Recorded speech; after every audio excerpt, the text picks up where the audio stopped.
cried out, screamed at the sky in anger, in pain, you know? Like, if there's a God,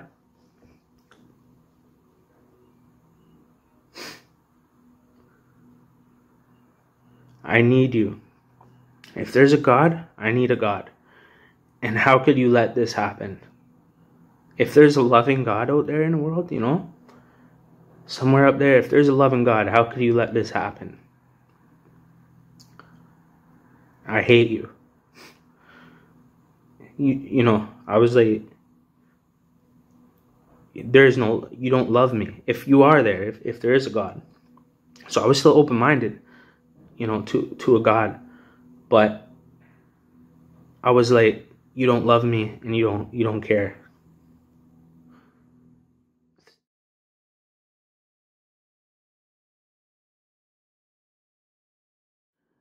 I never grew up in a religious family or anything like that. I'm a street kid, you know what I mean? My parents were drug addicts, pill poppers, and alcoholics, you know what I'm saying? I grew up, my dad was a pen timer. He did 10 years in Collins Bay Penitentiary. He died when I was 18 years old, when I was in maximum security provincial jail in Hamilton. It's called Hamilton Barton Jail. You can Google it. It's a pretty savage place. And you know, God saw my brokenness, you know, and heard my cries, you know, and he came to my rescue. He did things that I can't prove to you. I'm just gonna I'm gonna share my story with you.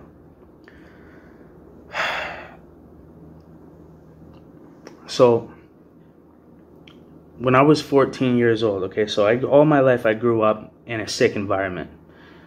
Drunkards, you know, people that are drunk. You know, my mother, you know, and her boyfriend, you know, they punched each other out every single day. They were drunk every day, you know, abusive towards me, and, you know, played loud music all night until 5 in the morning, and then forced me to go to school. And then when I wouldn't succeed in school, they punished me when I came home. It was a complete nightmare for me as a child growing up, all the way up into 14. And during that time, my dad was doing that 10 years. You know, just after I was born, he went in for 10 for an armed robbery. So I had a rough go as a kid, you know, a lot of trauma. But God saves the broken. You know, he comes to the rescue of the broken and the lost. He left the 99 sheep to go save the one. So in a sense, I'm blessed because of what I went through, you know. God rescues the lost, man. That's what he does. And he can do anything in your life, you know. I've overcome everything. Homelessness, addiction, alcoholism, jail, you know. So many different things. I just, you know, weed, many different temptations that I grew up in that were normal, that were embedded into my life as a child and as a teenager. When I was 14 years old, I ran away from my mom's and her abusive boyfriend because they were drunk every single day and they wouldn't stop abusing me. And I had to escape. I grew up in a big city called Hamilton, Ontario. You know what I mean? It's a pretty big city. It's 30-40 minutes away from Toronto, GTA, you know. And, you know, that's the largest and oldest city in Canada. And, you know, so city life, there's a lot of sickness out there, you know, there's a lot of evil out there, you know what I mean? A lot of gangs, a lot of gun violence. So 14 years old, I ran away. My dad was out of jail at the time, and he was living with his wife. Now, he married somebody else. And there's a whole serious story attached to that I haven't came out about yet publicly. I might wait for that a little bit. Some pretty serious things going on with that. His wife. Anyway, so I ran away and I ran to him, and he was living with her, and they had a 2-bedroom apartment on 170 Sanford South Avenue in Hamilton, Ontario. And my dad has a history, obviously, of jail, addiction, alcoholism, violence, everything, right? But at that time, he was doing good, and he was married, and he was doing well with his wife. I wouldn't say well. I think they were both on disability. My mother, grew up. I grew up. I was like a welfare baby. My mother was on welfare. My mother actually, no disrespect to my mother or dishonor to my mother, but at one point in time, my mother was a stripper. And that just goes to show you. I just want to let you understand how dark my past is and how I grew up and how God took me and did something completely different with me and broke the generational cycle that my bloodline and my last name was attached to, the darkness that I come from. People don't understand why I am the way I am and why I struggle with sin. But so anyways, so I moved in there. My dad was trying, he was trying. I started going to high school. Sir John A. Macdonald in Hamilton, Ontario was the high school I went to. I didn't really go, to be honest. I'll get there. I was pretty much across the street the whole time, smoking blunts and drinking 40s of Old English, skipping school and getting, stealing cars and driving them to school and picking people up. So, but anyways, that's the lifestyle I lived because I grew up like that, and I was broken and I was hurt, and it all started to come out. But anyway, so he's getting me to do my homework. He's trying to help me, you know what I mean? But he went back out in the streets. He started doing drugs again. He started drinking again. He came home drunk. He started being abusive to me and his wife, in a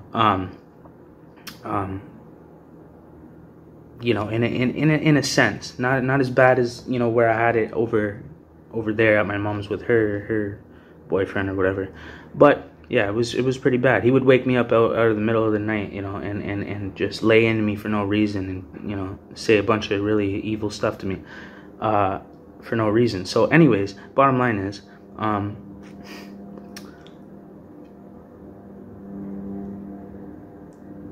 when I was so anyways, so his wife left us with the apartment, and my dad started selling drugs. Started selling drugs. He was doing drugs at the same time. There was a bunch of pen timers in there, a bunch of huge big black guys. There was gang members in there. They were coming to buy product. A bunch of Crips from OC, Oreo Crescent in Hamilton, Ontario, the East End. They were all decked out in Crip suits. Crip everything. Crip shoelaces, Crip shoes, hats, Crip everything. Full out guns, everything. Gang. You know what I mean? They came in, they were posted up, and they were in the kitchen, and they're cooking coke and the crack cocaine in front of me, and I'm 14, 15 years old, and I'm going in the kitchen to make a peanut butter and jam sandwich, and they got baking soda and cocaine and guns all over the table. So that's how I grew up. And what happened was we got raided. The cops came and kicked the door in, right? And guys are literally that don't even smoke drugs. They're trying to smoke the crack to get rid of it, flushing it, trying to hide everything, and we got raided. They all got booked. 2 of those guys went to jail. One of them went to jail for murder, and one of the other guys got killed. Easy, that was his name. There was another guy named Dallas Borg. He used to come over. He died in jail too, in Barton jail from an overdose. Rest in peace. But that's how I grew up. And what happened was, actually, we got evicted. We actually broke back into the apartment, me and my dad, so we had somewhere to sleep, because I'm homeless at this point. My dad's homeless. He's on drugs. You know what I mean? I can't remember what happened, why he didn't go to jail, or if he did go to jail. I can't really fully remember what happened in that situation, because I guess some of his buddies there got caught with the burner and like some other large amounts. I think they took the rap for him, actually. I think that's what happened. I think they took the rap because he had a son and they felt bad. So they're like, yo, Dougie, I'll hold that down. Take care of your kid, So that's what happens, right? And so we broke back into the apartment because we had nowhere to sleep. We're sleeping on the floor, in the winter time. And then my dad just disappeared. He was out downtown, running around in trap houses, doing needles. You know, I saw him inject, you know, heroin, and he was melting Oxy 80s down before they restructured the pill, the green Oxy 80s, way back in the day when you could actually melt them down and inject them. They changed the formula, the structure of those pills, so you can't do that no more. I don't even know now. This is so long ago. I'm 30 years old now. This is when I was like 15, 16. So anyways, bottom line is my dad, you know, he had me selling drugs for him. You know, I was selling drugs. I was kicking in doors, robbing people with, you know, people, you know, that he was affiliated with and stuff like that. And then the streets inherited me. You know, I started, you know, I had to survive. I had nobody, and I wasn't going back to the abusive house that I grew up in, and you know, the manipulation. So bottom line is I started selling drugs. To survive. Ecstasy. One of his friends hooked me up. I was, you know, gave me a big bag, like 300 ecstasy pills. And then they taught me how to, you know, cook coke, sell crack, stuff like that. They set me up, put me in a trap house on Emerald and King Street, downtown Hamilton. I was in there in that building. And I was sitting there, and, you know, there's, you know, drug addicts coming in, and I would serve them all day. They would post up, and they would put me in certain spots, give me the work, get rid of that, come back to my spot, hit me up, and then we'll load you back up, and you go back in. So I kept doing that over and over again. And, you know, then I kind of broke off. I did my own thing, you know, started stealing cars, doing B&Es, breaking and enterings, which I've been charged for on my criminal record with breaking and entering with intent, which means you broke in to basically kill somebody.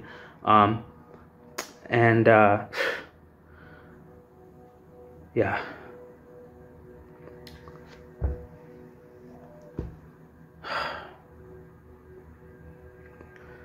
Hard to talk about this, you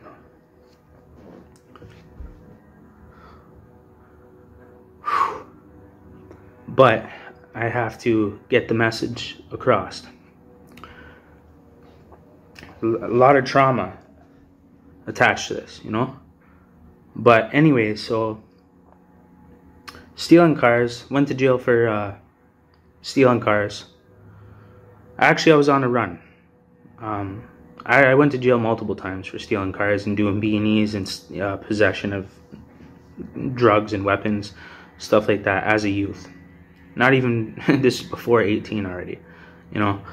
So actually, me and my dad ended up doing a lit.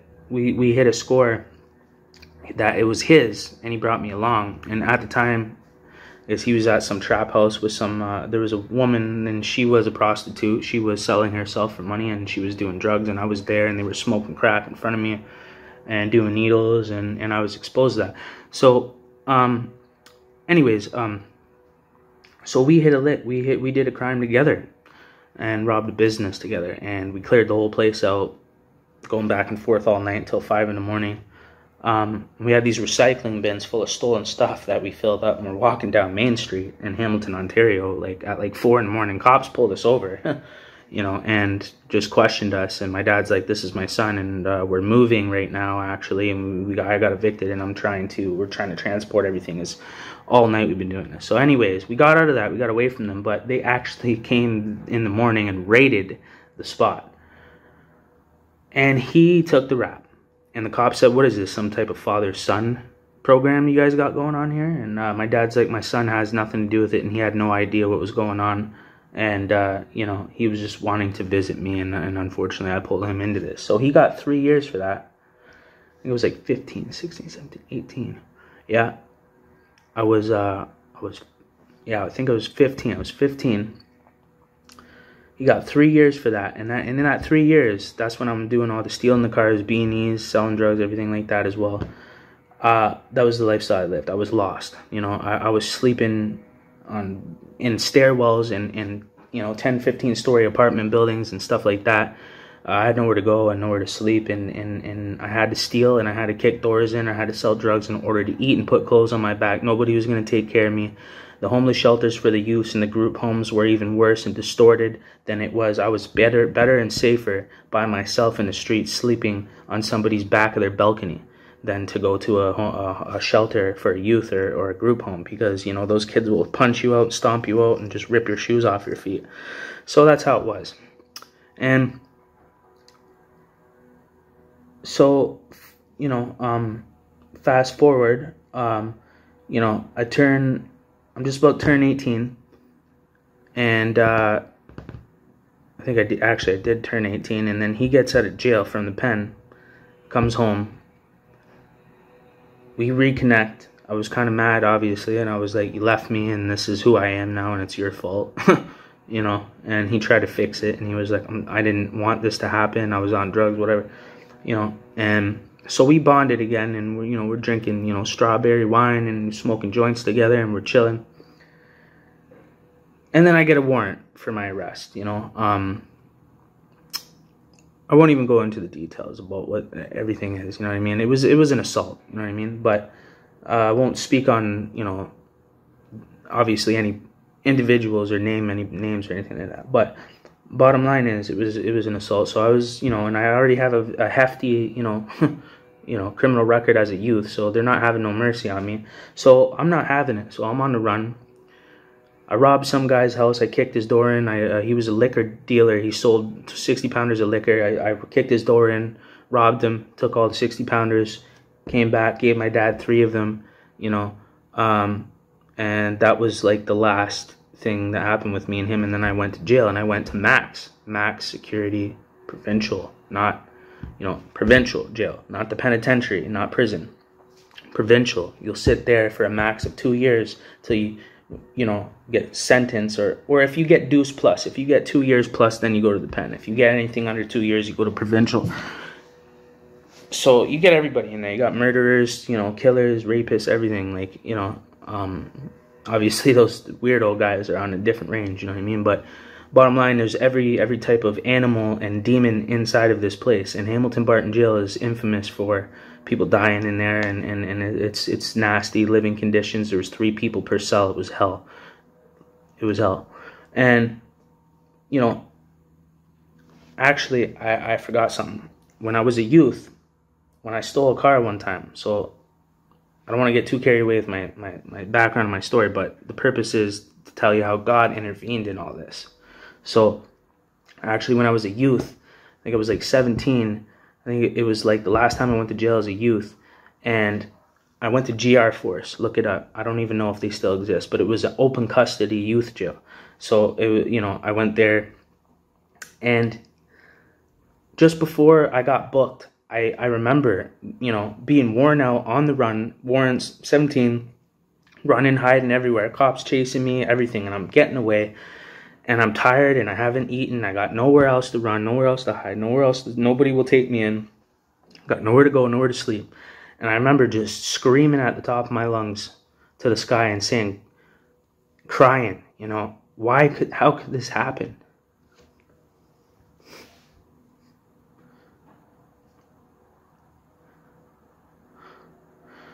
To a kid.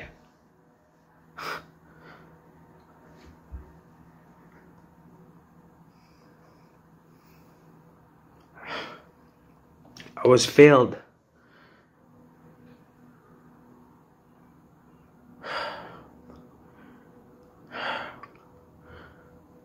By my guardians, you know, and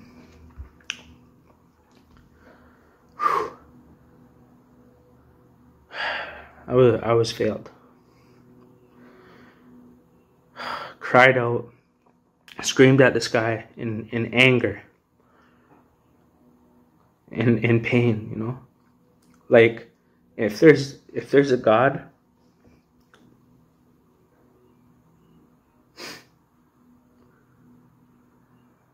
I need you. If there's a God, I need a God. And how could you let this happen? If there's a loving God out there in the world, you know, somewhere up there, if there's a loving God, how could you let this happen? I hate you.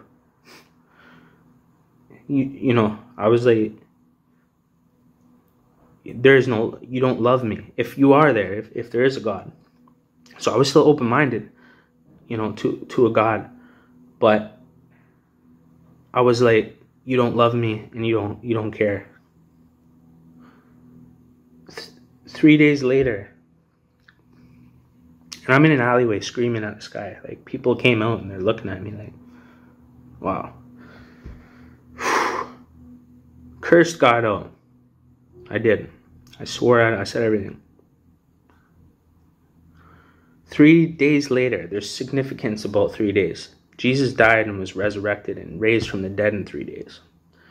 These numbers are very significant, the way things played out in all this. 3 days later, I get booked. I go to jail. Open custody jail, youth jail, GR Force. Look it up. Hamilton, Ontario, Canada.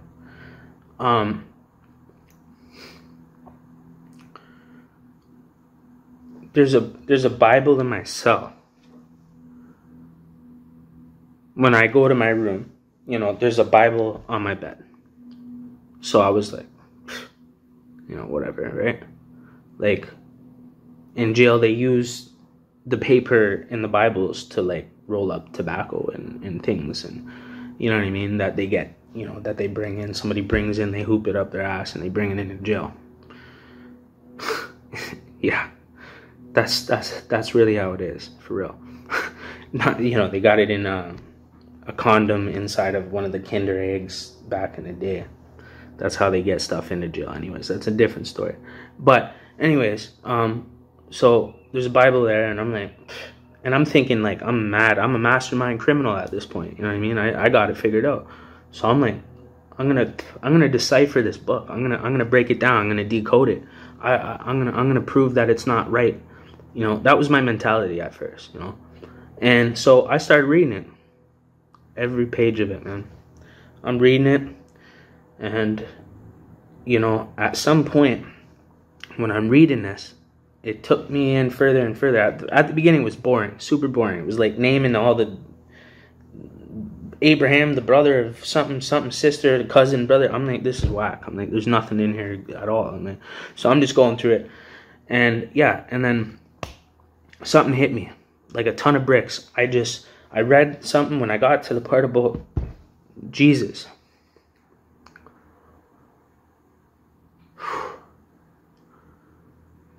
And I was like, wow, about who Jesus was and the love that Jesus had for even sinners. And I thought, this guy is a real guy. He's a real dude. He's a real G in my mind as a criminal youth. But so something happened to me. I prayed and I started to pray once I started getting in there with Jesus, and then I just felt this overwhelming, it was like I popped an ecstasy pill. I was high, like lit, like, whoa, who laced me? I was high. I just felt energy come into the room. It was just supernatural, divine. It was and I'm just a typical teen. I don't even care about that stuff. I don't listen to that. I punched my own friend out for talking about Jesus to me once. My best friend, and ripped his gold chain off, which was a cross in my youth time. And which he's dead now, by the way. Yeah. So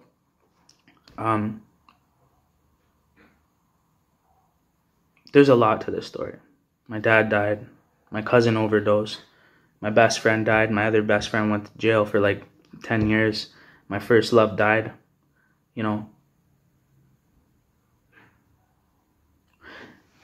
And the reason why I'm telling you that is because I want to show you what God has done in my life and how far I've come and what I've been through. You know what I'm saying? So I owe it all to God. Okay? Before I even read the Bible, I experienced God in a way he proved himself to me. And this is the process. And also, before I even believed in a God, I knew there was a devil and I could tap into his energy. I knew Satan was real. I was doing evil stuff and getting away with it. And it was because I was tapping into his energy. So, anyway, something happened to me. I don't know what it was. But when I looked out the window, I saw the whole world differently. I don't know what it was, man. He changed my heart. God gave me the Spirit. I prayed for it, the Holy Spirit. And I said, God, I don't want to live this life no more. I was like, help me, And that's when I just felt the presence of God come in and just put his love on me. It was weird. It was like How do you feel love like that? It was just overwhelming. Like, it actually felt like, have you ever felt static electricity? Like, where, you know, you rub your feet on the ground and then you go like this and you can feel static electricity and it shocks you or whatever. It was like that coming from the corner of the room, and it was coming closer and stronger and closer. And I'm looking up at the corner of the room praying, like, and I could feel the love of God coming into the room. Like, it was like, and at this point I'm in jail, like, you know, and I wasn't like doing drugs or anything like that. You know what I mean? I wasn't under the influence. I was cleared out at that time. You know what I mean? I was clean, sober, fine, perfect, not withdrawing or any weird stuff like that. You know, I wasn't tripping. This was happening. God let me feel his love.